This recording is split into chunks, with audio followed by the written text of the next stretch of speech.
Well, hey guys, it's me, Angie. Come on in here. We have things to talk about. Look at here. I have my front door open. All you have to do is walk through that door. Come on in. Sit down. Let's have a talk. Look at my Christmas wreath. I hate to take it down. It looks so pretty on my door. But anyway, let's gather on in here and have a little talk. Now, I had a great Christmas. I hope you did too. I hope you and your family have a wonderful new year. And I just come on here today to share a little story with you all. I hope I can tell the story well enough within the next 15 minutes for you to understand what has went on for the last 27 years. So I have to condense 27 years into 15 minutes. That's how long my daughter has been on this earth. So the story is about her. I'll begin by saying that my husband and I had already had Matt, our first child, and he wasn't 4 yet because he was 4.5 when my daughter was born, when our daughter was born. So I became pregnant in September of 94 and had her in June of 95. And in 94, he turned 4 years old. And in June, that would have made him 4.5 years old. Now, to tell a cute little story, Matt would, once he found out that I was going to have him a brother or a sister, he would walk around and every once in a while tap on my stomach and say, "Hey there, Taylor," and just talk to Taylor. And I'd say, "Matt, who's Taylor?" "Oh, that's my baby sister in there, Mama. Her name is Taylor." And I couldn't believe that he thought this baby was going to be a girl. And at the time, we didn't know if it was going to be a boy or a girl. So needless to say, we didn't have to answer that question because it turned out she was a girl. So we named her Taylor. We had to. He had been calling her Taylor for months. She was not going to have another name. It had to be Taylor. But anyway, that's how Taylor got her name. But that's not the story that I want to tell you all today. The story I want to tell you all is I thought I was having a normal, healthy pregnancy when I was pregnant with Taylor. Up until the time I was supposed to deliver her, or past the time I was supposed to deliver her, which I think she was due in May. They kept telling me she was due in June. So every time I'd go into labor in May, they would stop me. And I went to an appointment on June the 9th, the day that she was born. And the doctor says, "Are you ready to have this baby?" And I said, "I've been ready for weeks." And she said, "Okay, well, let me examine you. Let's see if we can't go ahead and have a baby." So she examines me and she says, "I think this baby's breech," which means that the feet are still down where the baby's head's supposed to be, and the head is where the feet's supposed to be when you get ready to deliver. She said, "I need you to go in here and let Sonia do a sonogram and see if this baby's breech." I said, "Okay, no problem." I said, "Can I go get my son because he wants to see his little sister on sonogram and come in there with us?" She said, "Sure, no problem." So Matt's in there with us and Sonia's doing the sonogram. And she looks over at me and she says, "You're going to have to send him out. We have a problem with your baby. She has something wrong with her." Well, I'm just devastated because I can't imagine what could be wrong. So I send Matt out to go to the lobby with my grandmother. And she proceeds to tell me that my daughter has hydrocephalus. Now, at the time, I didn't know what hydrocephalus was. I didn't know what it meant to have hydrocephalus. I had never had any kind of medical problem this huge ever in my life. She says, "Well, your daughter has fluid on her brain, excess fluid that's building up, causing pressure. And right now, it's back where her eyesight is, which is this lower part of your brain. And we're going to have to send you to Jackson, which is the big city where we live, Jackson, Mississippi, and do emergency section because she has to be born today." So I come back home, drive up in the driveway, call my oldest sister, which I had called my husband from the doctor's office. And at that time, it wasn't cell phones like we have today. I had to use the doctor's phone in his office. I had to get home and call my sister from work and tell her to come get me and take me to Jackson, because James was working. It wasn't the cell phone kind of thing. So my sister drives up. She gets me to Jackson. They start doing all these tests. They do sonograms. And they start telling me that they're going to do a C-section, but they're going to wait till my husband arrives. They don't want me to be delivered until my husband is there. So finally, James shows up. They tell him everything that they found out. She does have hydrocephalus, and that once the baby's born, they're not going to let me see her because a lot of times mothers reject their infants if something's wrong with them, if they have a disability or a deformity. Well, I'm just devastated. I look over at James. I look at him and say, okay, first, you need to tell the doctors that I am going to see my baby. I don't care what's wrong with her, what she looks like, whatever. I'm seeing my baby. Before I have to say it to them, I think you need to say it to them. Well, he had been married to me long enough that he knew I didn't want to get upset and have to say that to him, so he relayed the message. They said, okay, that's fine. If she wants to see her baby, then she can see her. When we go into the delivery room, James goes. He watches the whole C-section thing, watches her be born. She comes out. She's just beautiful. She has this whole big head of black hair. Matt didn't have much hair when he was born, but she had a head full of black hair. Coming from James's side of the family, he has Indian in him, Choctaw, and his mother had long black hair, and she gets it from his side of the family. So she didn't look like anything was wrong with her. But when they measured her head was 1 centimeter bigger than what it was supposed to be, according to the charts of a child being born at that weight and that size. The doctors came in and said, look, if we hadn't have found it on your sonogram, she would have been born. We would have thought nothing about her head being just 1 centimeter larger. And for months, she would have suffered with a lot of fluid on her brain. And we don't know what kind of problems she would have had we not found it on your sonogram. So I was thankful for that. Now, I had a C-section with her. I had never been cut on, never had a major surgery, didn't know anything about major surgery. And at the time, I wasn't worried about me. I was more worried about her. Well, at 12 days old, after she was born, a 12-day-old baby now, they have to put a VP shunt in, which is a pump that attaches to your brain that has a little thing that pumps the fluid here, comes down behind her ear, down her neck, all the way down to her abdomen, where it pumps that extra fluid off her brain to be absorbed. Okay, at 12 days old, I'm turning my baby over to these doctors to put her to sleep, to do major surgery on her, and I'm just devastated. I cannot believe that I'm in control of nothing. And at that time, I realized I'm really not in control of anything but myself. I can't help my own child except to give her over to these doctors and let them do what they need to do. And her neurosurgeon was wonderful. Dr. Parent, after he saved her life, I always felt connected to him. Every time I saw him when she would have a checkup, I just wanted to hug him. I mean, I guess because when a person saves your child's life, you just love that person. Just automatically love them.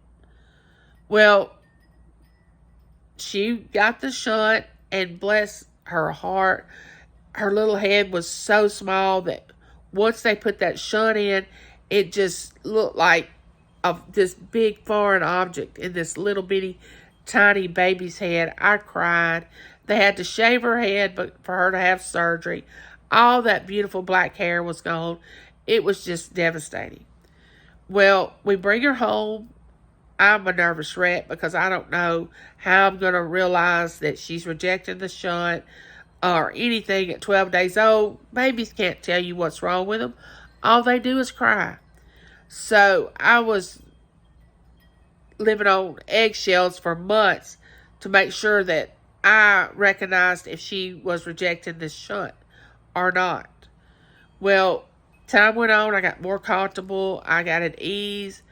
At 6 months old, I take her for a doctor's appointment at her pediatrician. He says, have you measured her head lately? And I said, no, not really. He said, well, I think you need to call her neurosurgeon because her head is larger, a good bit larger than what it's supposed to be. Well, I take her to Jackson, come to find out she's rejecting the shunt. She was non-symptomatic because I had not noticed any symptoms. Her sleeping too long, vomiting, not being able to focus, things like that. I had not noticed that she was doing. She wasn't doing them. So she was non-symptomatic. Well, come to find out she was rejecting the shunt. They replaced it at 6 months old and gave her an adult version of the shunt. That just meant that the tubing that went down wrapped around in her abdomen a little more because as she grows, the tubing grows up with her and she'll have enough that will reach her abdomen for the fluid to absorb and she won't have to have another one.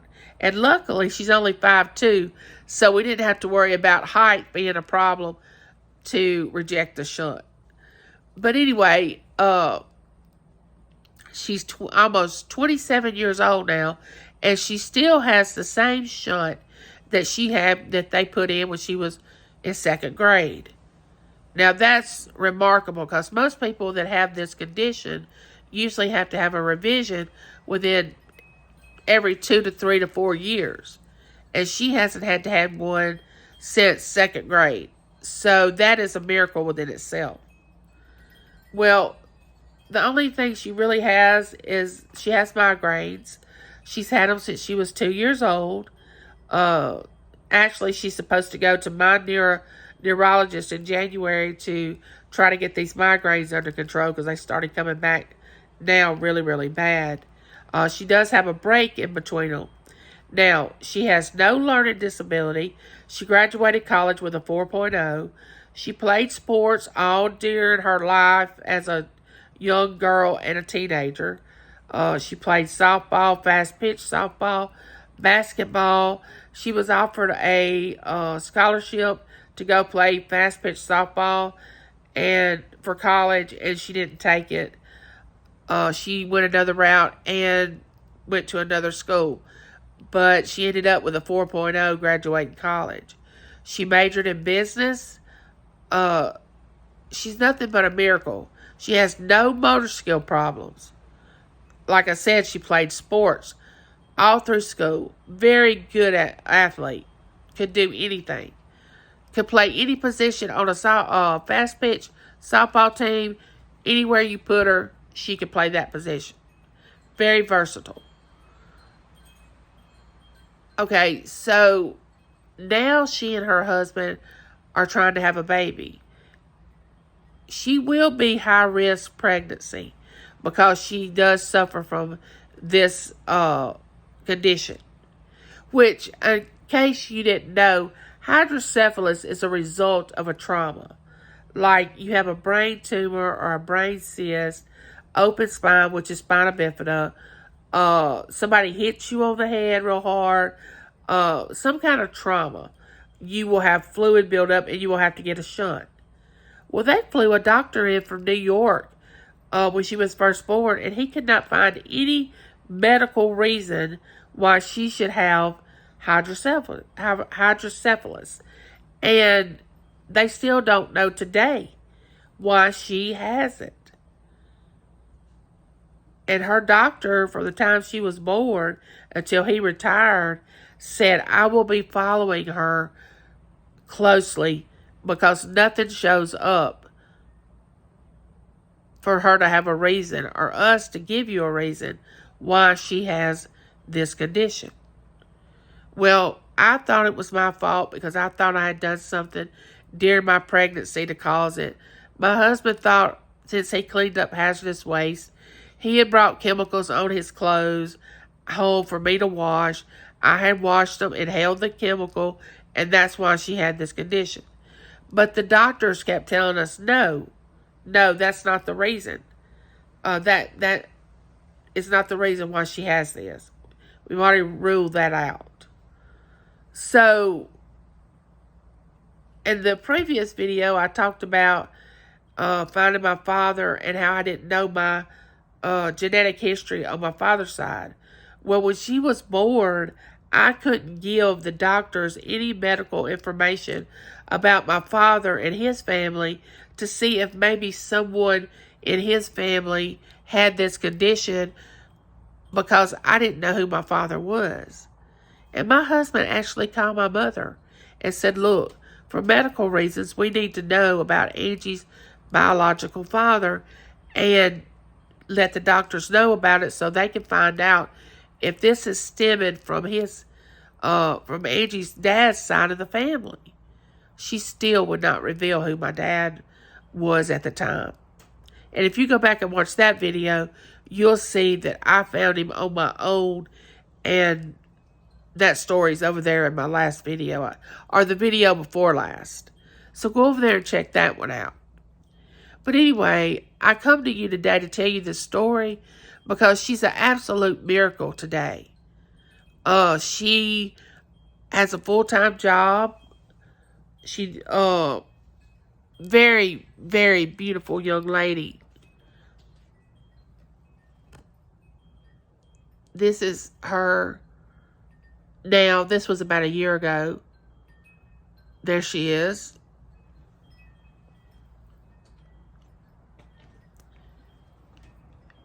And there's a picture of us a few years back, right before she graduated. Now, if you would just look at her and you didn't know the story that I just told you, you would have no idea that she had hydrocephalus, that she had ever had it. You know, where your head gets really large with fluid if they don't get it under control. She never had that. You know, the large head and the disfiguration, and which was a blessing to us. But her being born was my first experience with feeling the most out of control that I've ever felt in my life, because I could not fix her. I could not help her. I could not fix the problem. I had to depend on the doctors, put the trust in them, and my faith to know that all of it was going to turn out great. And I didn't want our son to have to always feel responsible for her if she did have a learning disability, or she couldn't take care of herself, or something like that. Because I knew James and I were not going to live forever. So I knew the burden would be left on Matt to help take care of her once we passed away. Well, that didn't happen because she's a spunky 26-year-old, an adult who is very intelligent, never had a motor skill problem when she played sports. I just cannot say enough about how great her doctors were and how they kept her from becoming something that we would have to have lived a different life with, which we would have done. I mean, if she had any learning disability, any motor skill problem, anything, we would have done everything we could to make her life easier. But it just so happens that we were blessed with the fact that she didn't have any of that wrong with her. Now, today she deals with migraines, and if her shunt ever shuts down, she'll have to have a revision. she always has to live with that she'll have to have another surgery for them to replace the one that she has now. But other than that, she's doing great. Now, I just wanted to share that story with you all to let you know that even though we experience tragedy, things that we're not in control of, things turn out the way they're supposed to if we will just allow it to happen and accept it. Because acceptance is the hardest thing sometimes for us to have to do. Accept what we have been given and live with that.